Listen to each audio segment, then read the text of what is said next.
Hollywood Hoop Dreams aren't only made from magic, they also come in the form of original podcasts from the Hoop Ball Network. So if you're the Lakers zooming out, are you tempted to bring back DeMarcus Cousins in the playoffs? And do you disrupt the dynamic at that point if he's healthy enough to play? Join Ethan, JC, and the thriving Lakers community around the world to talk about all things Lakers. The Lakers this season has come to expect of this team is consistent winning. That is something we have not been able to say since I've seen Andrew Bynum in a Lakers uniform. The show is available everywhere pods are found, and you can follow the show on Twitter at HoopBallLakers. The following is a Hoop Ball presentation.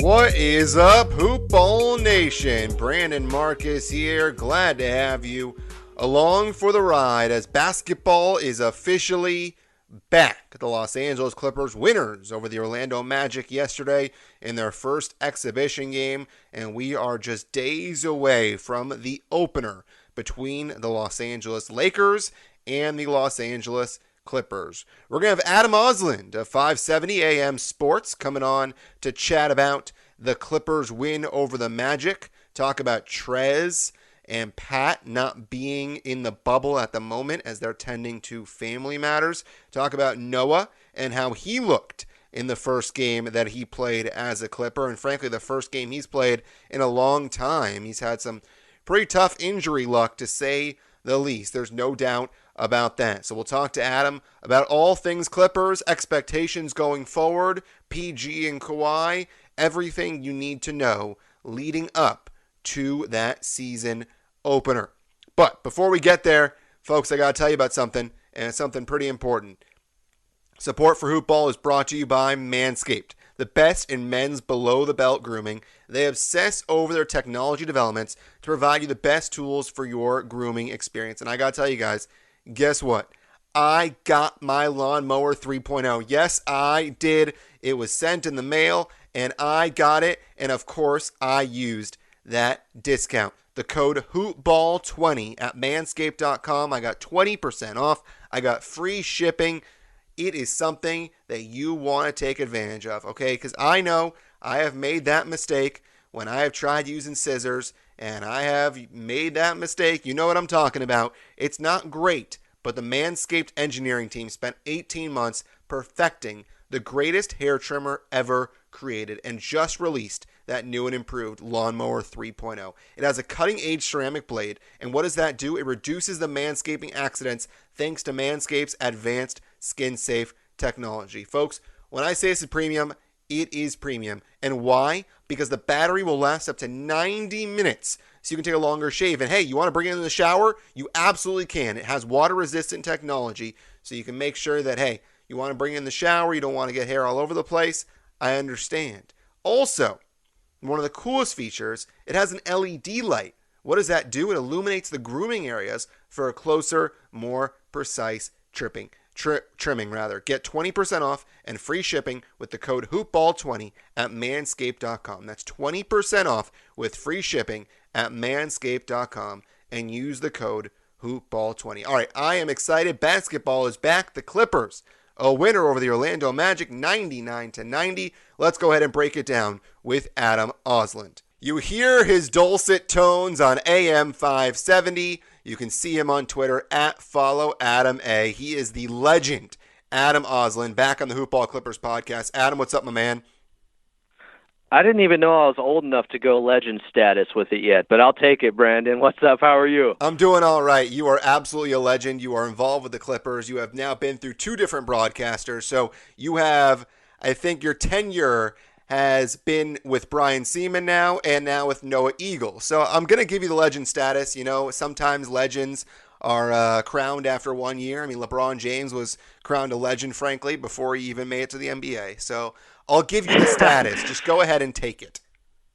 I work with legends. I will definitely say that. Both of those guys, look, Ralph Lawler is irreplaceable, but those were the two best options. First of all, obviously, Brian Seaman filling in for Ralph on television, and then Noah Eagle. I like to call him the hashtag future GOAT.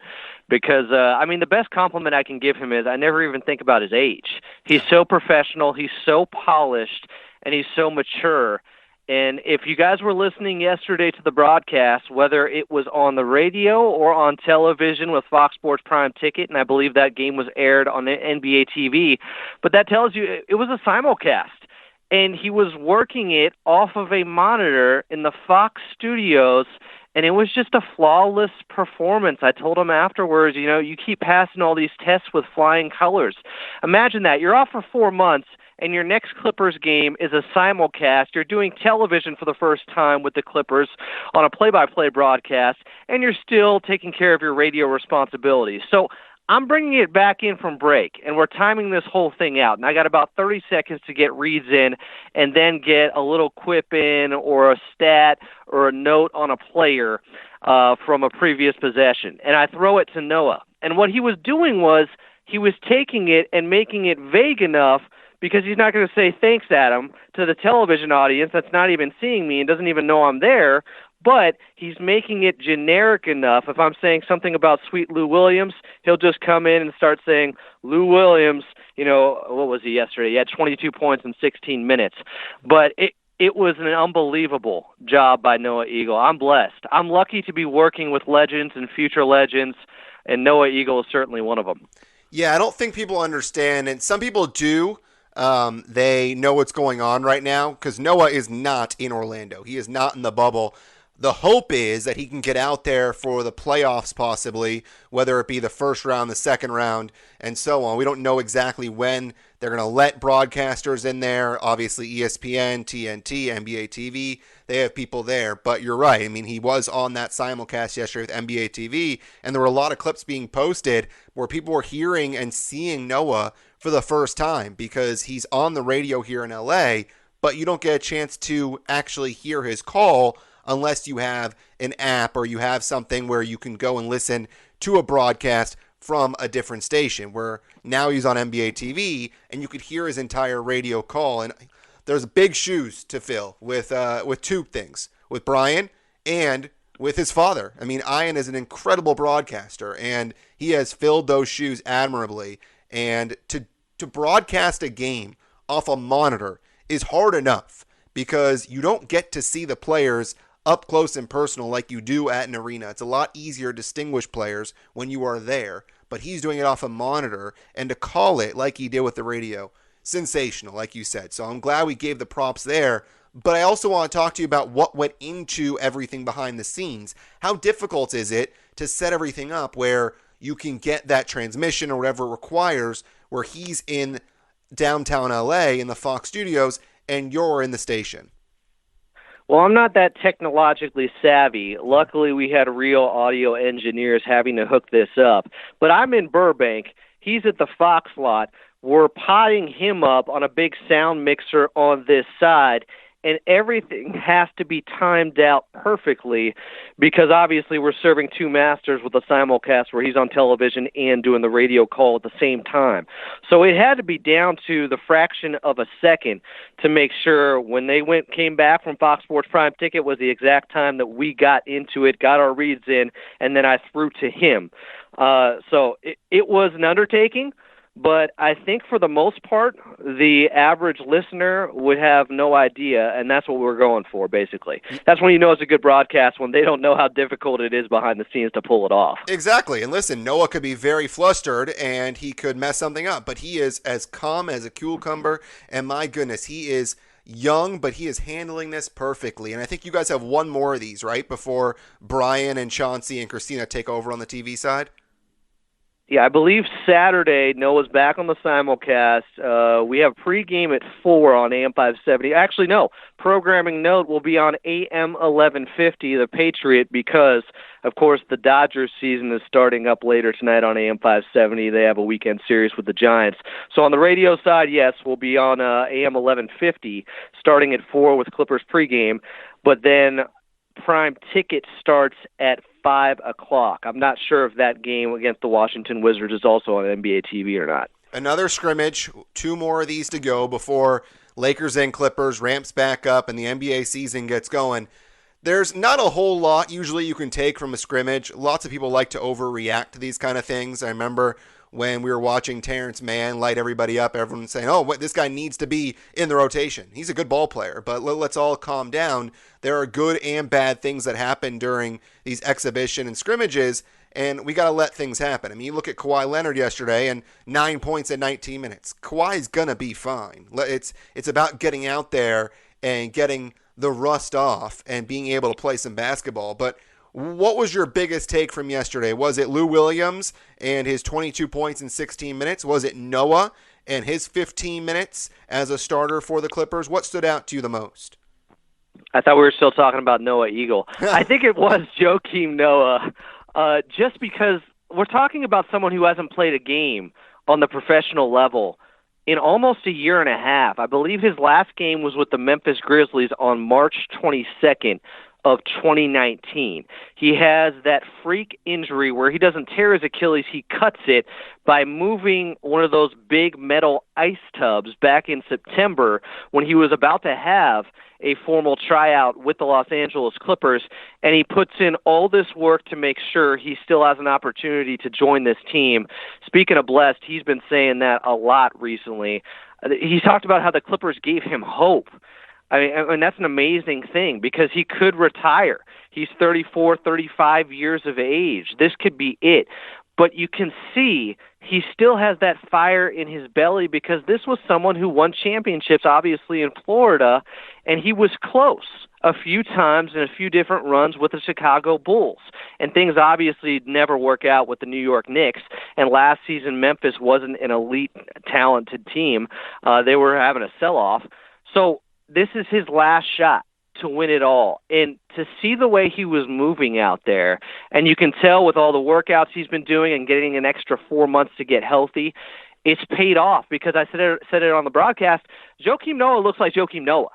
I know he's not Defensive Player of the Year caliber Joakim Noah, but he's so cerebral, and you get to that point in your career where you don't have to have as much athleticism. Not that he relied on that too much anyways, but he's such a heady player. He brings so much energy, and he's a perfect fit for this Clippers personality and the type of characters they have on this team, that mindset. It's like he was born to be a Clipper, and I think part of that is because obviously in Chicago with Tom Thibodeau, they had, and who obviously has worked with the Clippers this season defensively a little bit, but they had a similar grinded-out type of mentality on the defensive end where you just have to give effort constantly. But what impressed me most about Joakim Noah yesterday was his interior passing and then also the kickouts. He had one to Amir Coffey for a three, and then he had one to Marcus Morris. There was some great ball movement. I think that was early in the third quarter. But for a big man, he's such a good passer. He ended up with 3 assists, and he adds an extra element and an extra facet to this team. I don't know how much he's going to play once Ivica Zubac and Montrezl Harrell are there, but he's shown that he's more than capable of being someone that can give you 10 minutes a night, and it's more than just 6 fouls. I think that's what we were assuming it was going to be. Okay, he's going to be tough. Maybe he'll get a few minutes here and there in a 7-game series, and then he'll basically be mentoring Ivica Zubac. I think he has more to offer than that because you look at his passing and the way he fit in right away. He had the first bucket of the game for the Clippers, actually. And while the stats weren't huge, again, I mentioned those assists, 3 assists, 5 boards, 4 points in just 15 minutes. I just love the feel he had for the game. He looked really comfortable out there. I know he's been practicing with the team, but you can't stress enough how this guy hadn't played basketball for almost a year and a half, and he goes out and puts out a performance like that with his first time with his new team in the Los Angeles Clippers. It was impressive. You know who he reminds me of, Adam? And it seems like he could be this kind of guy that does change a game and in turn will change a series. Reminds me a little bit of what Reggie Evans brought to the Clippers when they were playing in that series against Memphis, when you needed somebody to give you that energy off the bench. And for Reggie, it was getting the rebounds. It wasn't much in terms of the scoring, but in that comeback against the Grizzlies, he was pivotal. Down 27, yeah. Yeah, he was pivotal. He brought that energy. I could see him being a guy where Doc doesn't like the energy he's getting from maybe a Zoo or a Trez, which normally would not happen, but he decides, you know what, let's insert Noah into the game and see if he's able to change the game. I can see him playing that type of role. Does that make sense? Do you think I'm crazy? No, I think that's actually a perfect comparison. I'm jealous I didn't think about it. I'll bring you up next time on the broadcast when I give that comp.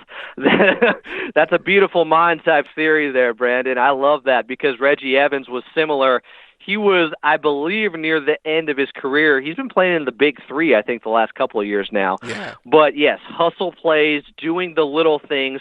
And what does Doc Rivers always say? He tries to bring in rotations to find energy. He tries to come up with that mathematical equation, or sometimes it's not about the science of it. It's just about some guy willing your team to victory because they're doing little things and they're making winning plays. And Joakim Noah can certainly do that. That's what he's always done because it's interesting. He was the man, obviously, on those Florida teams, and everybody wondered what would he translate into as an NBA player. He had to adjust his game. He obviously didn't become some great scorer or anything like that.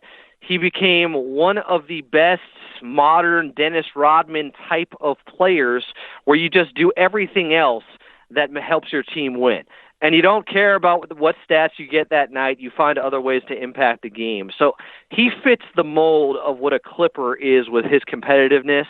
I'm telling you, it feels like he was on the track. It was destiny for him to end up being a Clipper. If they go on to win it all this season with Joakim Noah, that's something I'm going to remember just because it just feels like a great story for him to have this possibility of winning a championship near the end of his career with a team that really embodies what he's all about now, too. Yeah, it'll be fascinating to see how much playing time he gets because now it's at the point, we've talked about this all year, where Doc has so much at his disposal that he's going to have to do a lot of coaching. And it's not just, hey, X's and O's. It's exactly like what Dave Roberts is doing for the Dodgers. You got to figure out the right guys to put in the lineup, whether it's starting a guy like Gavin Lux or starting a guy like Chris Taylor. And then you look at the Clippers side. Are you going to play Noah? Are you going to play Zoo? How many minutes are you going to give Zoo versus Trez? There's a lot of different things that Doc has to figure out minutes-wise. And I think this scrimmage and these three scrimmages are going to give Noah a chance to shine. But at the end of the day, it really would surprise me to see him play more than a handful of minutes, given that Zoo and Trez are there. Frankly, we don't know when they're going to come back and when they're both going to be ready, so it's a good thing that Noah's getting these reps. But at the same time, I don't anticipate him doing a ton when it comes to getting on the floor. But, like you said, being the mentor for Zoo, being the guy that is the veteran presence on a team that has championship aspirations, I think is critically important. And he's someone who has no problem sacrificing. He understands that he's lucky to be in this situation, to be on a team that has those championship aspirations you talked about, to be a team that I think is the front runner to win the NBA championship. I thought that when the night of, July 9th when they got PG and Kawhi Leonard. And Doc Rivers, by the way, when you're talking about rotations, I think something changed for him a couple of years ago because of how he had to juggle different lineups and try to find mismatches with a team that didn't have as much elite talent. Right before Blake Griffin was traded, and even during early on in that season without CP3 and having that floor general on the court for the Clippers, I think it required more coaching from Doc Rivers, and he had a lot of young players and journeyman players that contributed. C.J. Williams comes to mind. A young player in Jawan Evans comes to mind. Guys that had to play out of necessity because of all the injuries going on, because they had to trade Blake Griffin, and they ended up winning 42 games somehow. And I think a philosophy shift may have happened there with Doc Rivers, or he just reverted back to what he had to do with the heart and hustle teams with the Orlando Magic early on in his coaching career. But it required a lot more coaching from him, which he talked about really enjoying. And I think it means something now. Even though you have two superstars, you have a team, though, built with guys, as Joakim Noah said yesterday, that are not prima donnas. So if he does have to pull the trigger and take out a starter or take out Trez or Lou Williams, you're not going to see an issue in the locker room with these guys. They're not going to have an ego about it. if Joakim Noah comes in to muck up a game, I should say, because they have to change the energy, or Patrick Patterson has to come in and get minutes. Doc isn't afraid to play anyone, and I really think that started, at least with the Clippers, a couple years ago during that 2017-2018 season. Do we have any update on Trez and Pat? It's obviously really devastating to see. I think they're both dealing with family issues at home, and it seems like on the Pat side, at least, that there was a death in the family or something of that nature. Do we have any idea when they would come back, and how much of an issue it is? Do you think it is that they're not there right now? Because for me, I don't think it's a huge issue. I think this team just kind of has chemistry built in, and I think the 8 games will give enough time. I mean, the scrimmages don't matter, and the 8 games, frankly, the Clippers are most likely going to be locked into that 2 seed. So as long as they come back with, 2 or 3 games left, I think they'll be okay. What's your take on the situation? Yeah, I agree with that. And Paul George kind of talked about it about a week ago, even before Trez left, and now Patrick Beverley, and thoughts and prayers with them and their families with whatever they're going through. I don't know the details. I'm getting the reports just like everyone else from Shams. Woj is still suspended. Chris Haynes, I guess, would be the other one. But Paul George talked about how, we're kind of used to this throughout the season anyways. It's next man up. I mean, they've had between him, Kawhi, Patrick Beverley, and Landry Shamet, they've missed 70 games combined between just those 4 players. So they've had to figure it out. And I thought yesterday, without 4 critical guys who aren't there with them, it just showed their depth again. I thought Rodney McGruder looked pretty good. I know he was only 2 for 7, but he went 1 of 2 from downtown. He's been working on his shot from the outside. And Amir Coffey I know that he's been that caffeine shot, that adrenaline shot for the team, people say, but he's been really good in limited minutes, and he looked good again yesterday too. So it's not like they can't get by right now in these scrimmages. Obviously, that game on the 30th against the Lakers, you want to have your full squad, but even if they don't, I'm wondering if both teams are going to play their starters heavy minutes that game anyways. We'll see, but I'm of course thinking about Patrick Beverley and Montrezl Harrell right now. We love those guys. We hope they get back. When they do, it sounds like at a minimum they're going to be quarantined for at least 4 days. It could turn into so do the math there on where that would get them in terms of where the schedule's at. Yeah, I think that was released today, right, with the 4 days if you leave the bowl. But apparently it could be 0 if it was for a medical emergency or something like that. So I think they're still trying to figure that out in terms of 4 days or 0 days. And then you could also look at why change what's working in terms of the amount of time to quarantine. But nonetheless, I mean, as long as these guys come back and hopefully everything ends up being okay with their families, and like you said, our thoughts and our prayers are with them. On the court, though, yesterday we only saw a couple of players eclipse that 20-minute mark. We saw JaMychal Green lead the charge with 25 minutes, and then Coffey, like you mentioned, 22, and Patrick Patterson, 20. What are your expectations on minutes? You just brought up that you don't expect to see Kawhi, PG, the stars playing heavy minutes against the Lakers. What are your realistic expectations? Because I'm thinking somewhere along the lines of 25 to 28. What do you think? Yeah, it's probably within those parameters because this is the deepest team in the league.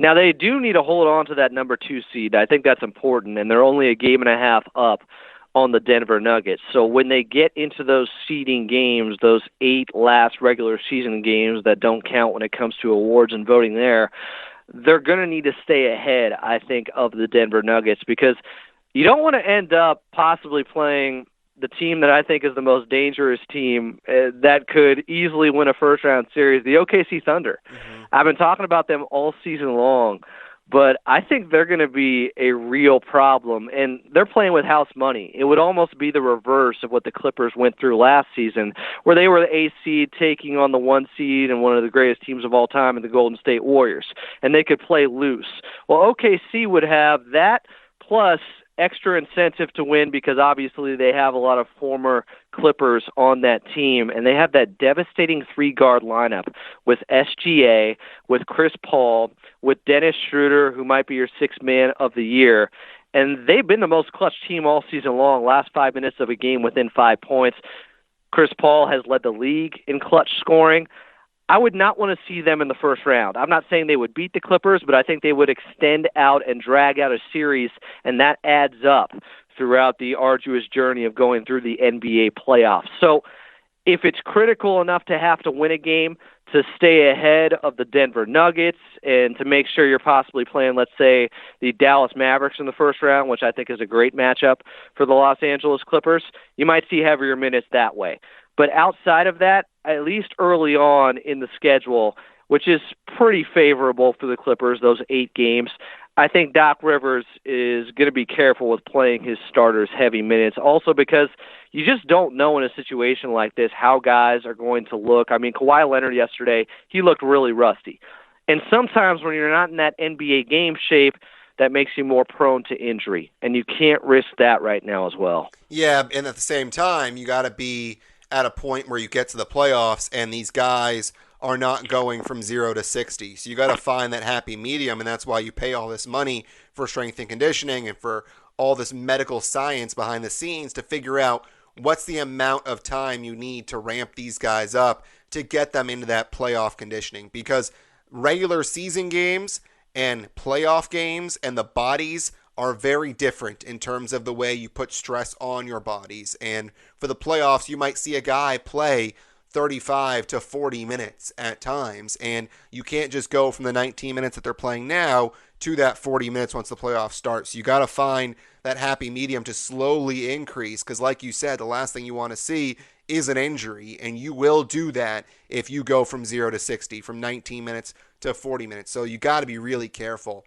And you bring up the OKC Thunder. There's also, of course, the revenge factor. I mean, SGA traded from the Clippers to OKC, and a team that got rid of Paul George, and maybe they want to try and sink Paul George because he decided to leave the Thunder. So there is that revenge factor as well that comes into play. And I think I agree with you that OKC is dangerous, man. Steven Adams is very good defensively, and he could be a pain in the neck to deal with. And then, of course, you have those 3 guards, and you have the playoff experience of Chris Paul, and that could be a problem. So the 2 seed, I don't think enough is being made of it. I think everyone's kind of assuming that the Clippers will stay in that 2 spot because I think they do have the tiebreaker over Denver, and I think they're up, like you said, 1.5 games. But like you said, the importance of getting that 2 seed is pretty paramount. Well, I think they went 1-1 against the Denver Nuggets, and they have one more game during those 8 seeding games against them. It comes later in the schedule, and things could already be settled in terms of the 2 seed or the 3 seed. But it also means you could end up playing the Lakers in the second round instead of the Western Conference Finals if you started falling down the standings. Yeah. And 1.5 games up isn't a lot. And I said the Clippers schedule is somewhat favorable, but we don't know how teams are going to react without fans inside the bubble. I mean, everybody's talking about how, well, what's Philly going to look like? They were so bad on the road all season long, and now they don't have any home games. Is it going to favor some teams? Is it going to be advantageous for some teams to be in that environment where all you get are graphics on the sides of the building or inside the arena to show that you're the home team? That was weird yesterday with the Clippers. It said L.A. our way. They're in Orlando playing the Magic, and they were the home team somehow. But without any true home court advantage, like, we could all be thinking about this wrong. We could, like, things may be closer between the top elite teams and the rest of the pack than we realize just because home court advantage is no longer a factor in the playoffs. Yeah, and without home court advantage, I mean, it's important to have the guys you can trust and the deep bench that can perform no matter where the games are being played. And I've talked about this the last several weeks on the podcast, and I've had different people on talking about how the bench guys are the ones that get lifted at home. I mean, you see a guy like Austin Rivers that goes bonkers against the Houston Rockets in that game 3. It happens where guys get hot at home normally if you're a role player. And for the Clippers, they have these guys in Lou and Trez and Reggie Jackson that have been starters, and they have been there, and they don't need that energy from the fans to get up for a big game. So I think that's one advantage that clearly does play the Clippers' way. And you take away that home court advantage, the Lakers versus the Clippers at Staples Center, you're going to have a lot of Lakers fans at Clippers home games. Clippers fans have showed up, no doubt about that, but it just is a thing where Lakers fans do show up all over the place. So that does, I think, like you said, I think it really does help the Clippers to be playing in this neutral environment and does give them an edge. I'm assuming you're going to take the Clippers to come out of the West. Who would you like to see them play in the East, and who do you think they play in the East in the NBA Finals if they get there? Well, the favorite's Milwaukee. I think they're a cut above the rest of the pack, but I don't know if people are talking about the Boston Celtics quite enough, just because last season, obviously, they took a step back with Kyrie Irving and the young guys and Jason Tatum and Jaylen Brown. It looked like it hindered their development slightly. But playing next to Kemba Walker on that team that's also so versatile, and there was a great game right before the All-Star break that went into double overtime against the Clippers. Clippers ended up losing in Boston. There was a bad call on a Lou Williams shot where he should have had the continuation. But that would be a difficult team. I could see them being the team that comes out of the East if it's not Milwaukee, if it's not Philly, just because I do think the Philadelphia 76ers are much better than 10-24 on the road. They were unbelievable at home. They beat the Clippers in a tight game in Philadelphia, and they do have the size and some good matchups against the Milwaukee Bucks as well. But Boston, with the system they have there, with how many guys they can throw at you, with Marcus Smart being a replica of Patrick Beverley and bringing a similar type of energy and fire and passion to the game, if it wasn't the Milwaukee Bucks, I would pick the Boston Celtics. Because also, I forget who the player was, but somebody said, and I thought this was a great point, that they've never seen someone grow so much within one season than Jason Tatum, who was leaps and bounds better by March than he was in October, November, and December. It was strange to see the development and how quickly he was developing and getting better and better. And remember, we made all the jokes about the late, great Kobe Bryant hurting his game when he was training with him a year ago. Maybe it was a one step back last year to take two steps forward this year, because Jason Tatum looks like a completely different player, and both LA teams have had to feel it. He was really good against the Lakers as well this year. Yeah, and very well coached. And another team that's very well coached that just continues to slide under the radar, the Toronto Raptors, just continue to slide under the radar. Nick Nurse, one of the best coaches in the NBA, and I think they like it this way. Whether it's Kyle Lowry, whether it's Gasol, whether it's Van Fleet, these guys show up, and they are very good ball players. So it'll be interesting to see who comes out of these. One final one from you. Going back to the game last night, PG, he talked about how this time off was critical to get his body right. His shoulders are okay now. He said they were an issue during the season. It seems like he really showed yesterday that that time off helped him a lot. And it's amazing to me because Paul George has set such a high standard for himself with being third in MVP last year, with being third in Defensive Player of the Year voting last year, that somehow people thought he was disappointing this year. And you look at his per 36 numbers, and when he was on the court, he was almost exactly as good as he was last year in terms of efficiency. He had a couple historically great offensive games. I think it was game 2 for him, or his first game at Staples Center against the Hawks when the Clippers won by 50, that he had 37 points in something like 20 minutes. No player in NBA history had scored that many points in that little of time before. And yet there's this narrative out there, a false one, by the way, that Paul George has been disappointing, and he's not the same. But I will say, the fact that he hasn't had to rehab his shoulders anymore the last 2 months, and we didn't know about that he was still continuing that constantly throughout the season. And it finally ended a couple months ago. And then, of course, the hamstring injury, it looks like that healed. And he showed up yesterday and did look like he had another step to him. He had that spark. And his handles are unbelievably underrated, by the way, for a guy who's 6'8". They don't get talked about enough. I like to say he's turning into a 6'8" Steph Curry, not just because of the handles, but, of course, the long ball, the long shooting, and the range he's added the last couple of seasons. You saw that right before the end of the first half yesterday where he hits that 30-foot three-pointer. But he was 4 of 8 from downtown. And he's been taking almost 10 three-pointers per game while shooting over 40% the last couple of seasons now. So he's turned into the greatest isolation spot-up type shooter. I don't want to say, I mean, Steph Curry, yes, he's amazing. But for somebody with Paul George's handles and the way he can attack and get to the rim and create for himself, I just think he is right back to where he was last season when he was third in MVP voting. And somehow people are not realizing this, and they're saying, oh, playoff P and stuff like that. And that's also a false narrative and completely overblown. I mean, he was averaging 28 points per game last season with 2 bum shoulders in that series for OKC against the Portland Trail Blazers. He gave it his all, probably shouldn't have even been playing, and he's had really big moments in the playoffs as well. Without him, do they take that Miami Heat team to 7 games back in 2013? No, he was the focal point of that offense for the Indiana Pacers. So people need to cool that talk. I think PG-13, he has a lot to gain in these playoffs, legacy-wise, perception-wise, and he's going to do it. Being next to Kawhi Leonard, by the way, when that takes the pressure off of you, look at what happened last year for Kyle Lowry, who had struggled mightily in the playoffs throughout his career, historically bad playoff numbers. All of a sudden, Kawhi Leonard gives you that confidence when you're playing next to somebody like that, and it just takes the pressure off of you having to do everything.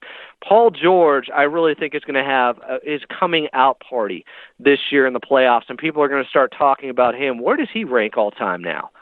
Yep. If you have MVP caliber PG, and then you have NBA MVP in the finals caliber Kawhi Leonard, that is a deadly duo.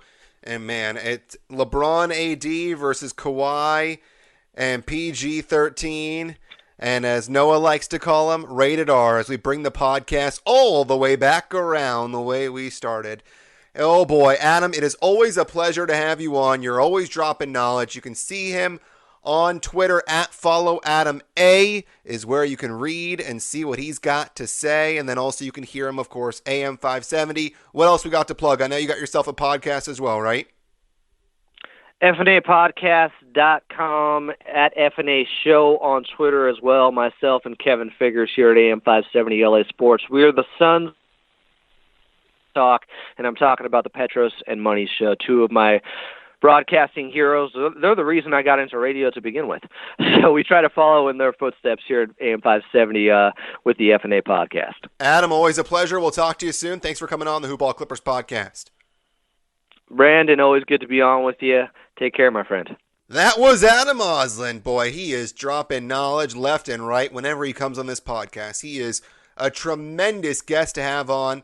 Please go and listen to AM 570 pre, halftime, post. He is tremendous. He knows his Clippers basketball, no doubt about that. And speaking of Noah Eagle, trying to have him as the next guest so we can talk to him about these broadcasts, what it's been like as he broadcasts a game from Los Angeles, a game that is happening in Orlando. So we'll see if we're able to get him on. But until then, you can follow me on Twitter at BDMarcus. You can follow the podcast at Hoop Ball Clips. Rate and review the podcast if you have a second. Would greatly appreciate it if you give that 5-star rating and review the podcast as well. If you do review the podcast, screenshot it and post it at BDMarcus. Send it to me. I will read it and I will give you a shout out. I would greatly appreciate it. Hope everyone around you and your family is safe.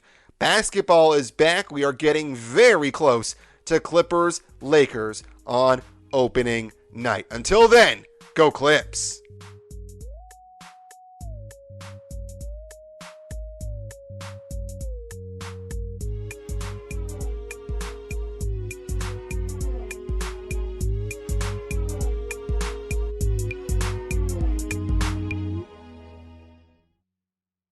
This has been a Hoop Ball presentation.